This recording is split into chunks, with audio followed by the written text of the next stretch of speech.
Hey, good evening, everyone. John Henry Soto here. Welcome to JHS Interviews. Tonight, I have Max Knobbe is going to be on. He is the Executive Director of BronxNet, organization in the Bronx that does a lot of great things. I'm very excited to talk to him. And without further ado, please welcome to the show, Max Knobbe. Hey, Great yeah, day. see, I have to adjust it. You got it down. I forgot to ask you, did I pronounce your last name correctly? Can you say it again? Nobi. Well, you can say Nobi. I mean, a lot of people say Nabi. Michael Nabi. Mack. Okay. In Korean, it means tiger butterfly, Nabi. And Oh, okay. Cool. It is a silent K, but we do have that E that we pronounce. Right. Okay. Cool. All right. So I sort of okay, but not right there. Close enough. Close enough. All right. So thank you so much for being on. I really appreciate it. I wanted to. I always start my show by asking, because of the current situation, is how are you doing? Better now that I'm talking with you here, John Henry Soto. Thank you for inviting me. My We are pleasure. well. Thank God. Family is good. God bless you and your family. And yeah, I mean, we're doing as well as can be, despite the Yeah. challenges. We persevere. We work together, and I think there's a lot of great things that we can do to come out of this stronger, Mhm. despite the challenges. I agree, and that's one of the things that we talk about here is what a lot of people are actually doing to kind of get ready for what's coming, whatever post COVID is, for those challenges. So let's talk a little bit about you and BronxNet. It was 2002, I believe, that you became the executive director there. Is that correct? Correct. Yeah. Yeah. Okay, I, and what was that like? so, if you go back even further, the Bronx is almost like a city, right? It's a borough of 1.5 million people. And at the time that BronxNet started, there were no media outlets in the Bronx. There was some weekly newspapers that were Bronx based, but the Bronx was being misrepresented in mainstream media and local news. And when I say local news, it wasn't local enough, clearly, Right. at that time. And there was also um, the way the Bronx was being portrayed in Hollywood. It was sensationalized, and the Bronx was really presented as this symbol around the world of urban blight. And it was, in many respects, unfair.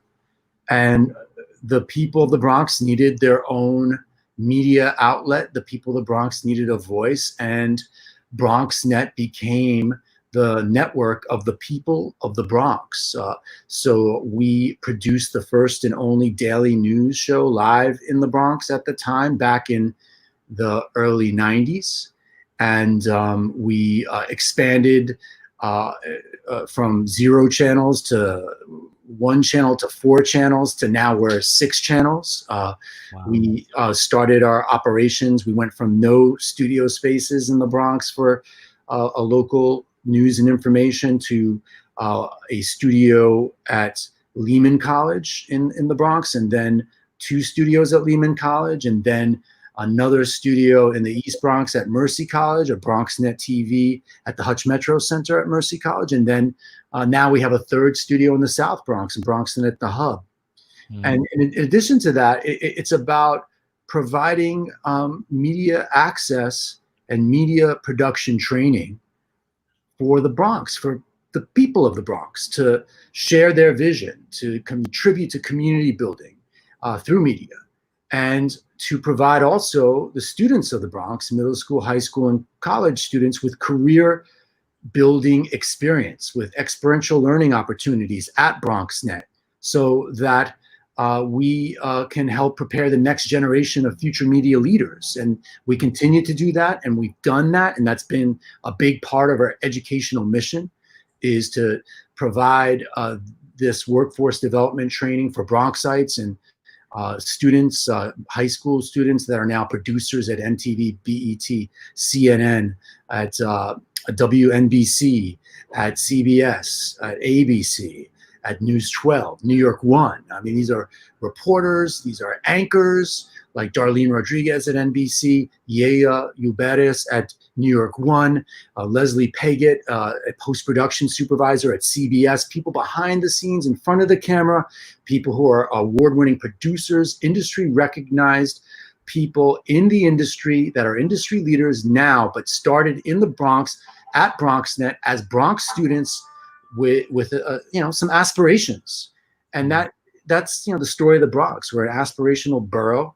As BronxNet grew, I started the post-production and the production arm at BronxNet, the creative services department. And we produced not only news and information, but arts and cultural programming. The Bronx has tremendous creative capital and so much talent and rich arts that are celebrated around the world and have influenced arts around the world. And at BronxNet, we've had, for our quarter century of public service, more than a quarter century of public service, a deep commitment to Bronx artists, Bronx arts organization, and celebrating Bronx arts and culture and disseminating it from the Bronx to the world. Yeah. And that's what we have done as a nonprofit public service network. We've enhanced our services. We've expanded our locations. We're building another multimedia state-of-the-art studio in the hub, BronxNet at La Centrale right now. This is going to have windows on the South Bronx studio, a media immersion lab and innovation lab, as well as post-production suites. And it's going to be a tremendous space that is only blocks from where we are serving in the South Bronx right now, BronxNet at the hub on 3rd Avenue. So we are, through this crisis, through our collective crises, we've sort of migrated our services a little bit, and we've met the challenges. And back in 2002, I mean, I think we were at a certain stage, and if you look at where we were in 2002, and there were tremendous stories to tell all across the history of the Bronx, and in parallel to that, what we've been able to do at BronxNet. But if you look at what we've been able to do most recently, it's pretty incredible, including with the migration to production in the cloud, to remote collaboration and production with our teams and journalists on the street in the community, but also our teams and their at-home TV studios, and their at-home post-production suites, and their at-home graphics and animation studios. So we have independent voices at BronxNet. These are members of the public that have taken training at BronxNet and are producing content. And then we have a professional team. And of course, we have really engaged students that believe in the community and that believe in what we're doing. Yeah. It's wow. I mean, it's so incredible. One of the things you mentioned that was interesting was about the misrepresentation of the Bronx, which for me has always been just the way it was for a very long time. And I feel that shift is happening right now in because of organizations like BronxNet, and because of people like yourself and others that have just decided the people need to be represented. And when films, I remember when Fort Apache the Bronx came out, I was living there. I remember the production trucks and all that.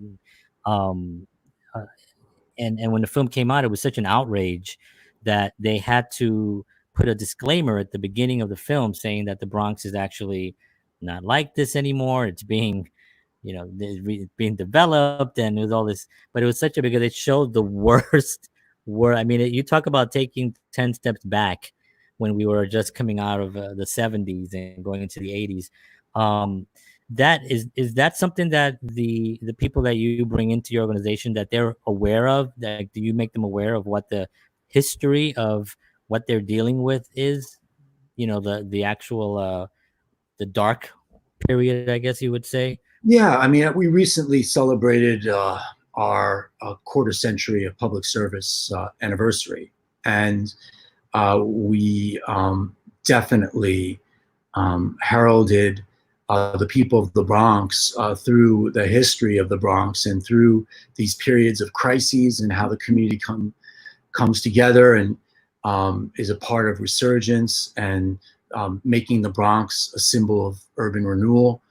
So that is something particularly with the young people and the students that we do, and that we most recently did with the production and the short form documentaries that we did regarding the genesis of BronxNet and our public services, and how really it's the collective, the community that makes the Bronx and its TV by, for, and about the Bronx that's really authentic.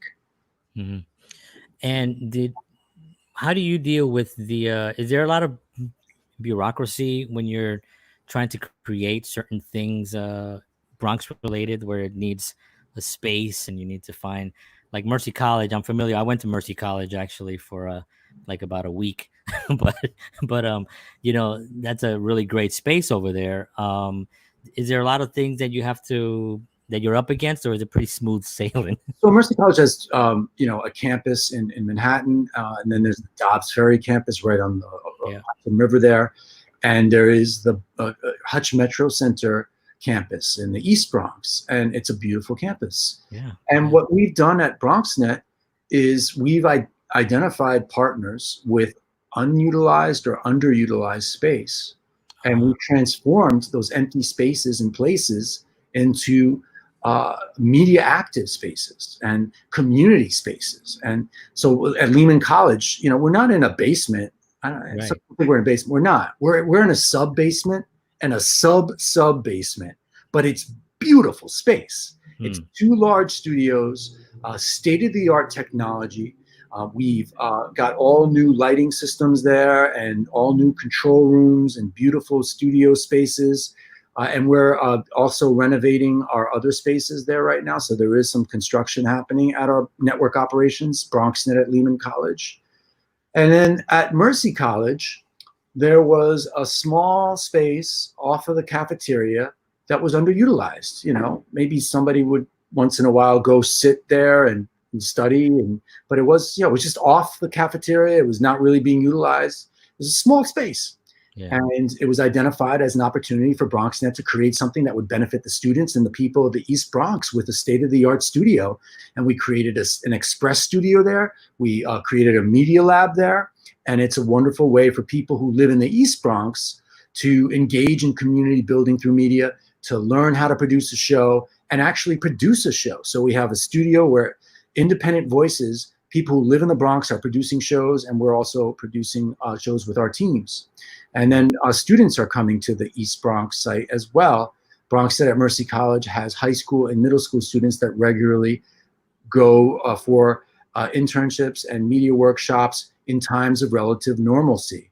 Right now, we have a pandemic. So all of those opportunities for students and training opportunities for the public, that's all migrated online for now. So we are offering media workshops for the public and internships that are involving remote collaboration and production in the cloud. Mm-hmm. And so how about yourself? How about like your involvement in this? Is it something, are you from the Bronx? Are you passionate about, doing this in what's your motivation for? So similarly to you, I grew up in the Bronx, and I born and raised in the Bronx, and I still live in the Bronx. I grew up in the Kingsbridge section of the Bronx, around 231st Street, and I went to a public school 7 over there, and I'd walk to school, and I'd smell the cookies from Stella d'Oro, which was working on Broadway every morning. Right. And I went to Bronx High School of Science as well, and of course, BronxNet at Lehman College. I mean, it's right there, so I see that high school all the time.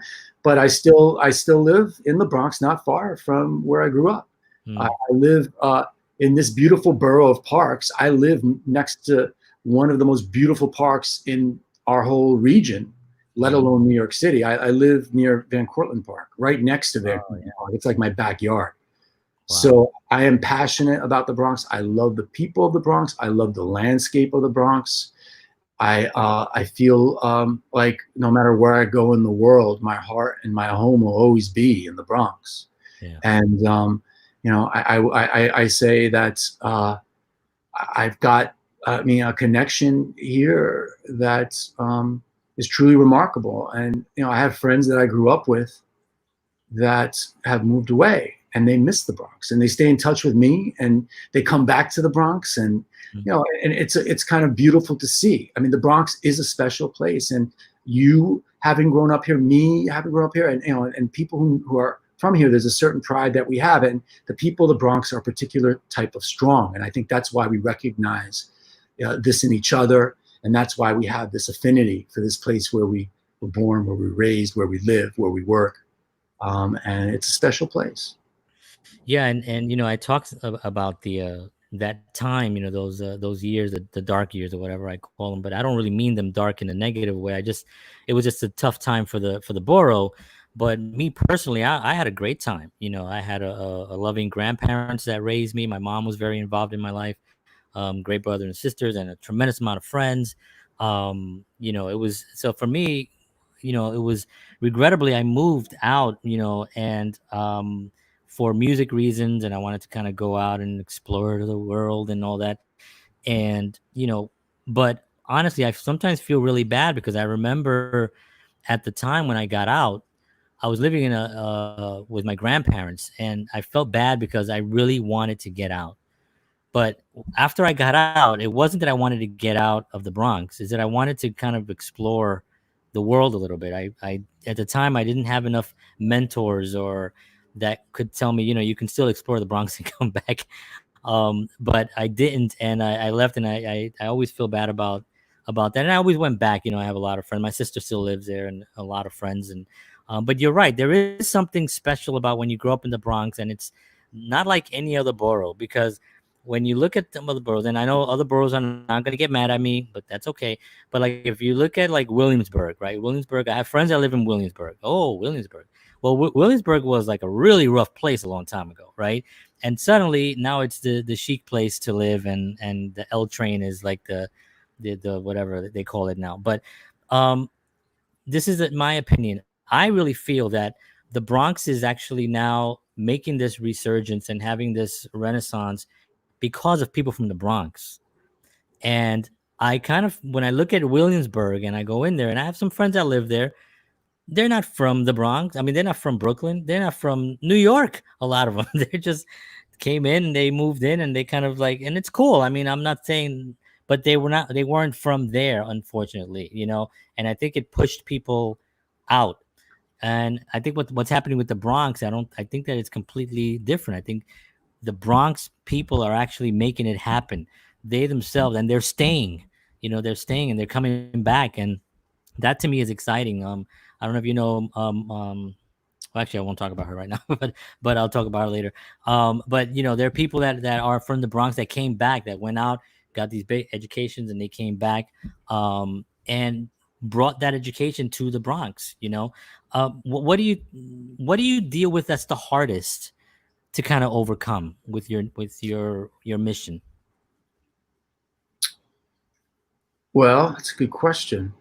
I mean, I will say that you bring up some good challenges and what you're talking about, where there's displacement and there's there's challenges and where community uh, has to stand up for what's right. And I think the Bronx has the benefit of having learned from the mistakes of other boroughs and other places, and Mhm. even the examples you bring up. I mean, that's something that I think people are keenly aware of here in the Bronx, particularly um, some of our young activists here in the Bronx and others that have been standing up for community and making sure that there is not a situation where people are being railroaded or community is displaced. And I think, being aware of these challenges and these dangers and giving voice to the community and, and covering the stories and the issues around uh, these problems and challenges are key. I think that that's one thing is we have to have an ear to the ground, and there's got to be an awareness in presenting multiple points of view. And sometimes the path of least resistance is not the best path. Mhm. And then what are some of the biggest challenges? I mean, I think for me right now, I'm working with our team and arts organizations to help connect the creative community to audiences. And we're doing that on BronxNet, and we're doing that with great arts presenters and artists and arts organizations like Teatro Pregones and Casita Maria and the Bronx Children's Museum and Osto Center for the Arts and Culture and Lehman Center and the Bronx Arts Ensemble and the Bronx Opera Company. So what we're doing is we're presenting original works that are produced during this time in partnership with arts organizations and artists. And we're also presenting legacy content from the stages of these beautiful Bronx arts venues. And we're promoting and cross-promoting them with the arts organizations to connect audiences with the arts. And then we also are looking to connect artists with the creative economy. So that's another challenge that I think we have to, Mm. you know, uh, like meet, and Right. we are, and I mean we're trying, and and we have several ways that we're looking to do that, and looking to make it meaningful and sustainable. And I think another I think another challenge we're facing right now is okay. There's a danger of phase two, and we're reopening on some levels. And I think just staying aware of the guidance and the guidelines, and presenting health awareness information on BronxNet. We're doing that. We're presenting health programs and health alerts and PSAs, and sharing best practices, and we've got to continue to do that. I mean, to me, these are the challenges that are going on right now, including the challenges for small business. The Bronx is a creative community, but also it's an aspirational community. And there's multi-generational families that have businesses, small businesses in the Bronx, and there's new businesses in the Bronx, and there's aspiring entrepreneurs that are trying to get something started in the Bronx. And small business has been devastated. Mm. Small business is devastated before the pandemic, Right. and, now it's like we're so like these are the challenges. And this is why we're doing a show with the New York City Hispanic Chamber of Commerce, Meeting of the Minds, and we're presenting business leaders that are raising awareness about the biggest problems and that need to be addressed, but also showing and sharing how they've um, successfully come up with resolutions to create something that's sustainable, that is allowing them to continue their business, to survive, and sharing best practices, and sharing from their experience. So it's Meeting of the Minds on BronxNet with the New York City Hispanic Chamber of Commerce, and it's hosted by the amazing Zuma Arzu Brown of, Mm. the New York City Hispanic Chamber of Commerce, and also the author of the book Bad Hair Does Not Exist. And she's a tremendous author and community person that lives in the Hunts Point section of the Bronx. We are working with the Third Avenue Bid in the Bronx Chamber as well, and we're working with local leaders, community organizations. We just had a meeting with the Marble Hill OSS, and we're providing media training to their community so that they can, even though they don't have full access to the gardens where they work, where they can connect to the community about gardening and about community issues. So it's a way for community people to reach each other and to amplify their voice, and it's also a way that we can provide valuable information and updates. And then finally, I mean, artists are producing content, and we're sharing it. Yeah. One of the things that I and the reason I didn't want to bring up somebody earlier only because this she came to the Bronx, born and raised, went, got an education, came back, and was doing some development in town, which kind of backfired because I think people saw it as a threat. Gentrification word gets thrown around a lot, Mhm. and that was one of the fears. So when you're trying to really bring economic growth to a borough, um, it's going to bring a lot of attention to people that want to build, people that see the opportunity there.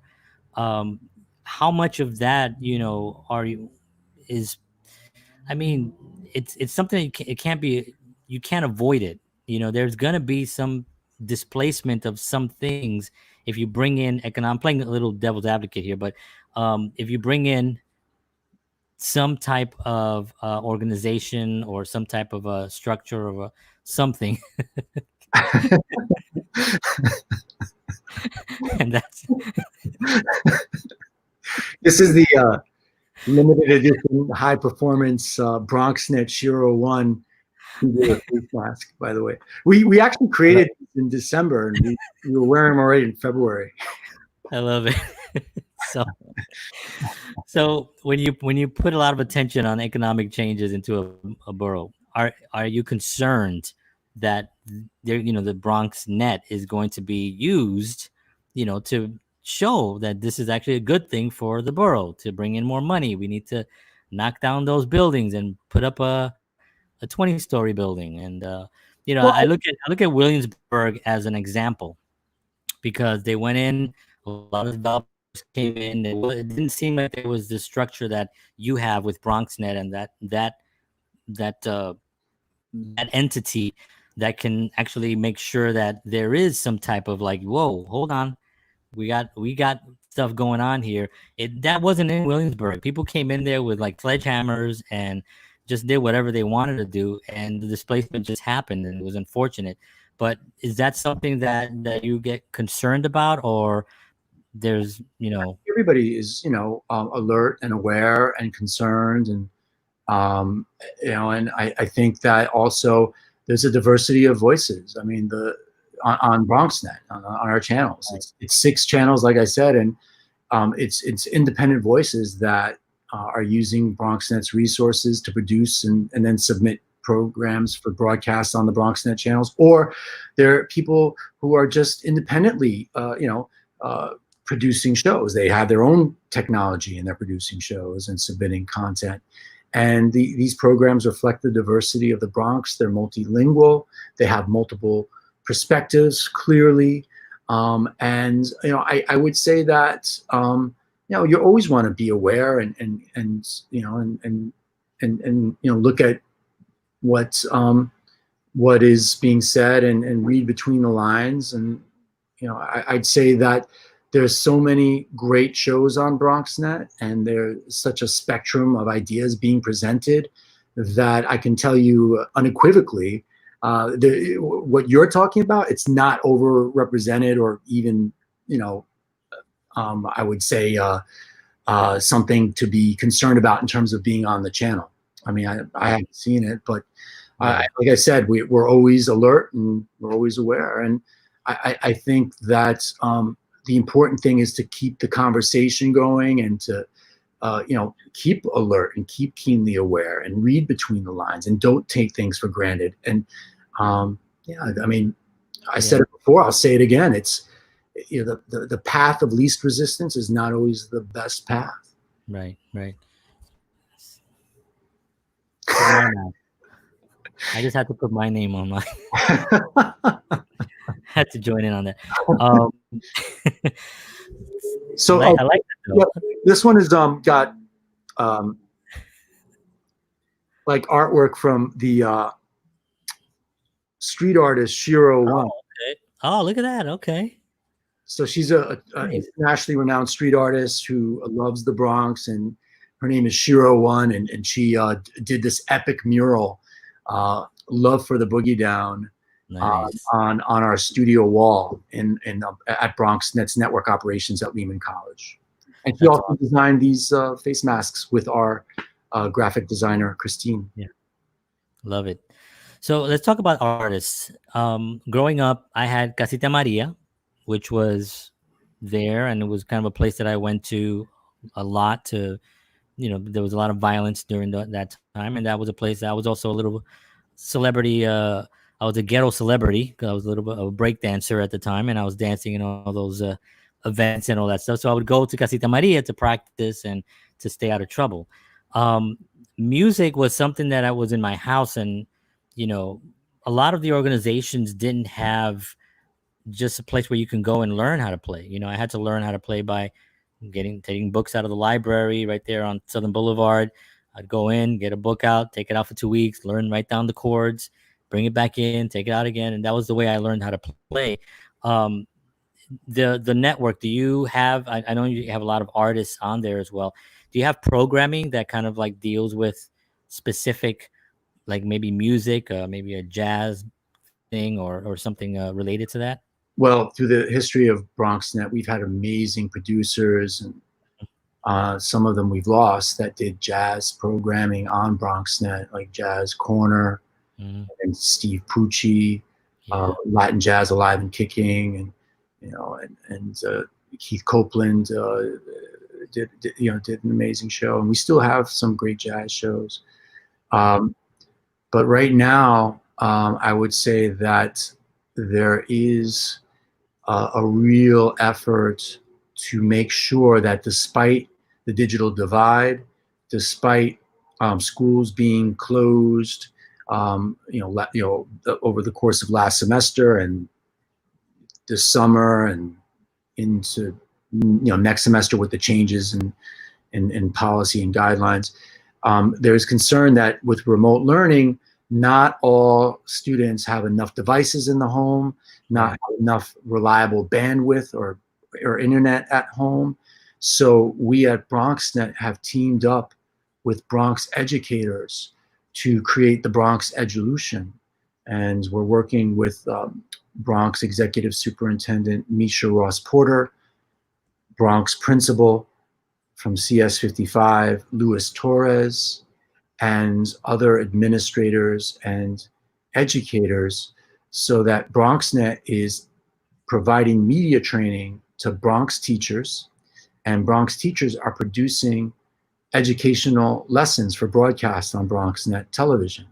And in addition to the teachers producing content for the Edulution, which we air for 2 hours in the morning on BronxNet, and then again in 2 hours in the afternoon every day, we also have teaching artists producing content, including artists from the Bronx Arts Ensemble, artists from Education Through Music, and from the Bronx Children's Museum.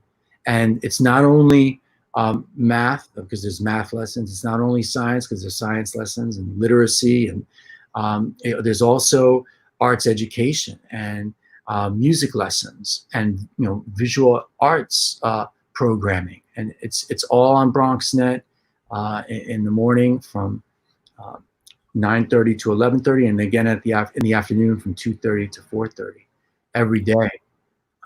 And so we also present full concerts on BronxNet of amazing artists, internationally renowned and local artists. I would say that there are great independent producers at BronxNet that continue to do terrific shows spotlighting musical talent, including jazz. Yeah, the Bronx has such a rich history in music, and it's very exciting to see that. I just have a question. Somebody, great point. Never considered the fact that not every child learning from home may have access to computers, Wi-Fi. Yeah, exactly. My wife is a teacher in a rough part of New Jersey, and that's her main, her main issue was there was just not enough. They didn't have computers. They didn't have a lot of the of these things. Um, Because sometimes there's a device that is in the house, but look, maybe there's 3 children, and then the parents also have to use and share the same device, or maybe there's 2 devices, and right. and there's challenges that are documented where there's not enough devices, and then look, I mean, I have robust bandwidth, but at certain times of the day, it's just no good. Yeah, yeah. I know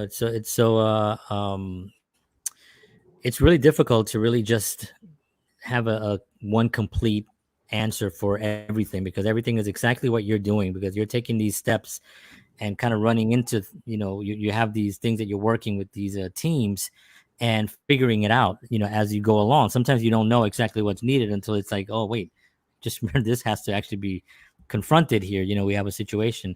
For me, it's always been about the arts. It's always been about really education, entertainment, educating in an entertaining way. For me, was, if it wasn't for my third grade teacher that was just fun, I don't think I would have not, I would still be in third grade.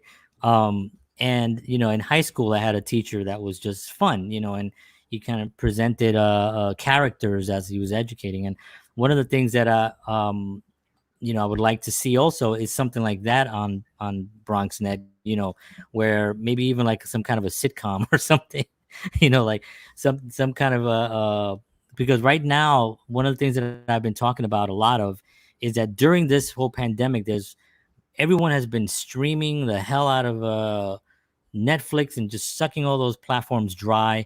So there's people right now, they're writing, they're creating new content, creating new shows, and people are going to be starved for new stuff. And BronxNet is no different, right? I mean, it's we're going to be putting out new content and creating new exciting things. So it's a good opportunity, I think, to kind of get in there and compete with all these other huge networks, and I mean, I know it's kind of like a David and Goliath possibly, but I don't think so. I mean, it can be done. So what do you think about that with all the mess that I just said?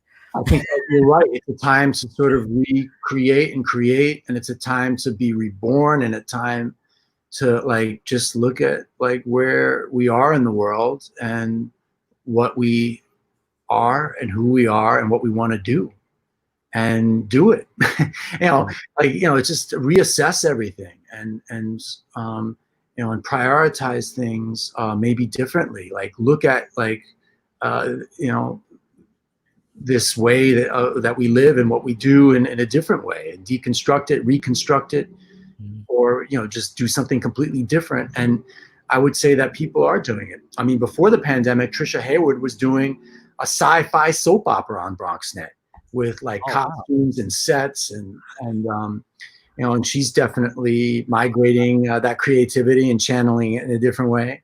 And then, there's a local bartender.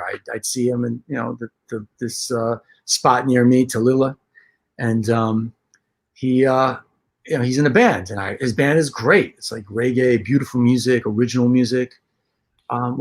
His band's not performing because of the pandemic. I'm talking about like about 2 months ago, 3.5 months ago, and bars were closed at that time.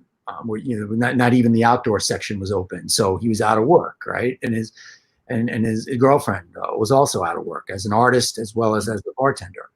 Wow. So again, here's this challenge of the creative economy. But anyway, I saw him starting to put up on his Instagram these little videos, and they were cute.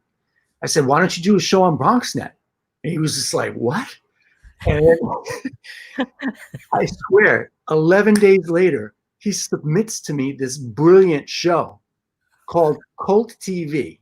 He and his girlfriend basically taught themselves how to shoot and edit, and they created this beautiful, rich half hour of content with original funny sketches, with original music. I was crying. Wow. Because the song was so beautiful. The last song. It's called Cult TV, and he turned like 11 days later. He comes up with this thing, and we premiered it on BronxNet. He did a follow-up episode, and again, it's original music sketches. And I just spoke with him today. Actually, he's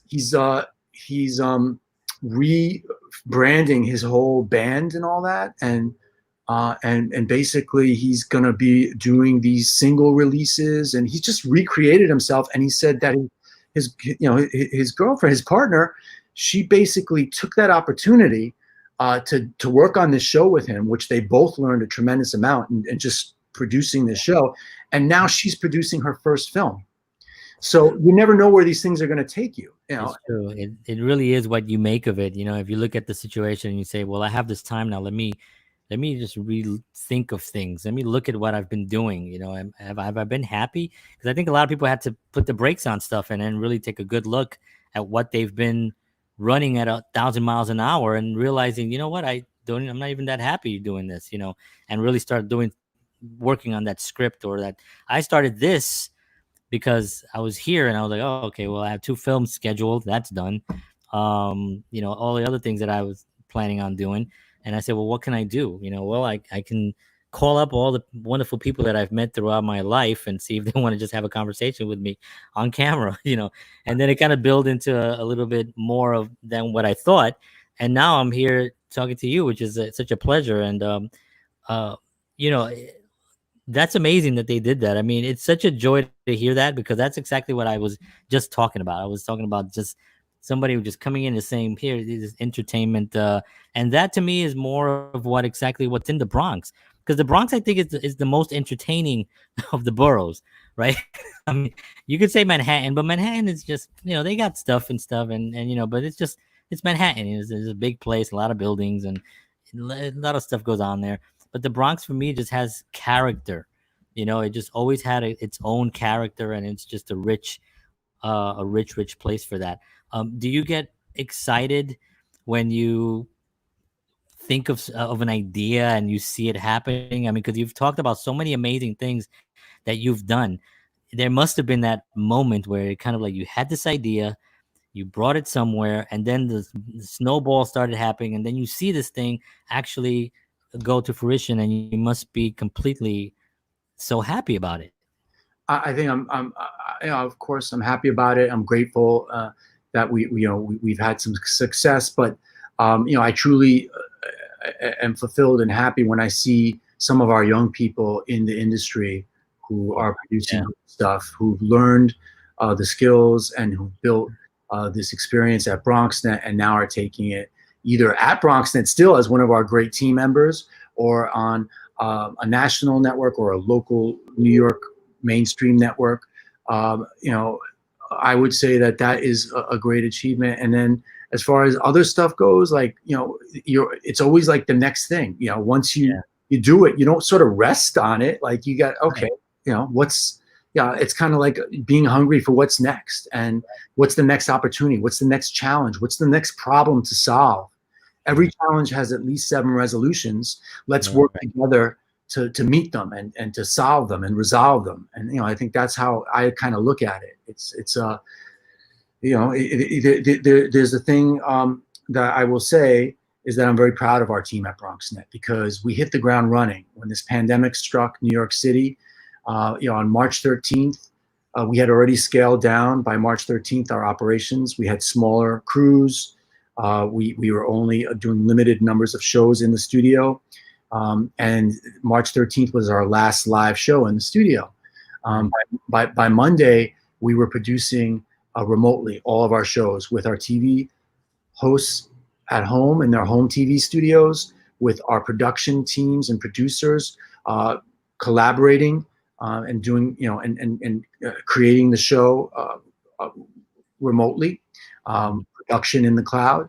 And we actually are now producing more content during this pandemic than before the pandemic. We were producing a tremendous amount before the pandemic, now even more. And it's because there's so much more of a need. So all of these partnerships that we've developed over these years, and these are long-standing, strong partnerships, have gotten even stronger because of the need. And we have new partnerships as a result of this pandemic. And in response to social injustice, we have new partnerships as well, and we're producing social justice programming. And we were just at the March Against Gun Violence. We went live with the Bronx District Attorney and City Councilwoman Vanessa Gibson and SOS and Life Up Guns Down and other organizations and youth and community marching against gun violence, from Mott Park to the Grand Concourse. And it's something that we're regularly doing, is being out there with the community, whether it's a protest and rally in support of Black Lives Matter in the Bronx, in the South Bronx, or in the Northwest Bronx, or in the East Bronx. We are really here for the people of the Bronx in terms of covering the Bronx, but also in putting the cameras in your hands and putting the tools in your hands and helping you to share your voice. Yeah. So I think that John Henry Soto, the Bronx keeps creating it. And that's what we got to remember. Right. When we were talking about growing up in the 70s and the 80s, I mean, I used to listen to this music. It was incredible, and I remember the first socially conscientious hip hop anthem that I heard, and it was Grandmaster Melly Mel, and Oh yeah. and it was the Furious Five and Grandmaster Flash, Crush, and all those guys. and the Message. And Mhm. I remember my best friend from like first grade, when we were in, I guess we were still in elementary school, and we were listening to that song on vinyl, and it was his older brother's record, and we were just blown away. Yeah. And now at BronxNet, we're working with Grandmaster Melly Mel, pioneer of hip hop. He's producing content, health content with us at BronxNet for the people of the Bronx. And Wow. he's a tremendous ally for the people of the Bronx, as are other hip hop pioneers and artists from the Bronx and of the Bronx. And we are a particular type of strong, and we're a particular type of creative, and we have tremendous creative capital, and nobody can take that from us. Others keep on faking it, but the Bronx keeps creating it. That's right. I love it. Uh, you know, you talk about the music. It was such a huge impact on me. I remember walking down the street and hearing a guy on a stoop doing this thing that I never heard before. He was rhyming words in this pattern, and I just couldn't understand what he was doing. It was hip hop. It was like the birth of it for me. So it was like this image. His name was Baby Spoon. That was his name, and and then I saw him at a block party, and and it was just such an amazing thing because it wasn't on the radio. It was sort of like our thing. Like we knew about this thing that was happening, and on BLS at night at midnight. I don't know if you remember, but every midnight WBLS had like these battles, and they had the Cold Crush, and they had the Furious Five. They had all these amazing hip hop guys coming in, or rappers at the time, and they would come in, or MCs actually. They would come in and they would do this battle, and we would get a little cassette player and we would record it. And whoever had the best copy, the next day we'd get together with our big boombox and we'd listen to it again. And it was such an amazing time to be alive, to hear that actually be born, and to see what it actually turned into, and to hear that Melly Mel is there now doing this. It's so inspiring to me. I just freaking love it. Do you still have your boombox? Man, if I had that boombox, that thing was just a powerhouse, man. You could get them on eBay. Yeah, I had a JVC that I missed. My cousin broke it, but I should have just kept it anyway. Yeah, it's such a classic. Michael, thank you so much. Just I want to thank you for being on. It's been a pleasure to hear about the BronxNet. Can you give us just one little final thought on, like, what do you see in the next year? I know the pandemic situation. Let's just put the pandemic aside, as difficult as that is. But in the next couple of years, where do you see BronxNet developing into? So I'll go, instead of the next couple of years to start, I'm just going to say the next couple of weeks. So Paige Frazier is going to be doing a Dancing Through Disabilities arts panel, and she's got a brilliant film that we're premiering as well on BronxNet. So look out for that next week. Okay. And then we also have on August 6th, Arturo Farrell, who's a brilliant jazz musician. We're partnering with Casita Maria to present his ensemble live on BronxNet on August 6th. And we have media education workshops that are happening for the public and that continue, but it's online, it's remote, it's not at our location. And we also have this summer some paid internships for high school students, and we're taking applications for that for a few weeks. this summer. When I say a few weeks, it's probably about 6 weeks. That's through our partnership with the Ponce Foundation that we're able to do that. And BronxNet is what you want it to be. It's your open work. So John Henry Soto, we'd love to broadcast your show on BronxNet. And if you live in the Bronx, know that we have resources for you. We're going to be providing equipment checkout very soon. Inshallah, our studios will be open soon for full production. We are also taking strategies and approaches where we have leaner teams. We're using best practices with social distancing and gloves, and even with the way we're producing audio, or acquiring audio. We're using best practices for that. We're innovators, we're problem solvers. The more we share, the more we have. And I look forward to 2 years from now when we can take off the masks and we can work together and we can dance and we can, not at home with like we did with the virtual prom, not just at home with like the Bronx virtual prom for our high school students. We broadcast that on BronxNet this past June, but also together in a space because we will come out of this stronger, that's for sure. Every challenge has at least 7 resolutions, and together we're going to keep Bronx strong. BronxNet's your open work. We're here for you. Su canal, su voz, su opinión, su visión. BronxNet. Love it. I'm going to end on that because that was just too perfect. Michael, thank you so much. Don't go away just yet. I'm just going to end the show. I'm going to come right back.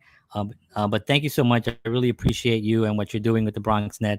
It means so much to me and my family that I still have there. I have a lot of nieces and nephews and my sister, and it just means a lot. So I want to thank you and everyone and your team for doing this. Thank you. Thank you, John Henry Soto. You got it. All right. That was amazing. So Michael is doing it, and I'm really excited that I even know him because I definitely want to get involved, and I'm going to be really working closely to try to see whatever is I can bring to the table to actually help move the vision forward and make that mission statement happen because it's exciting. So I want to thank everybody for tuning in. If you like this, please hit the subscribe button, hit the little bell, and share it with anybody that's from the Bronx because this is awesome. All right. So thank you, everybody. I'll see you tomorrow night. I'll have Clayton Bartner at 9:30 live right here on this channel. So thank you all. And as always, peace.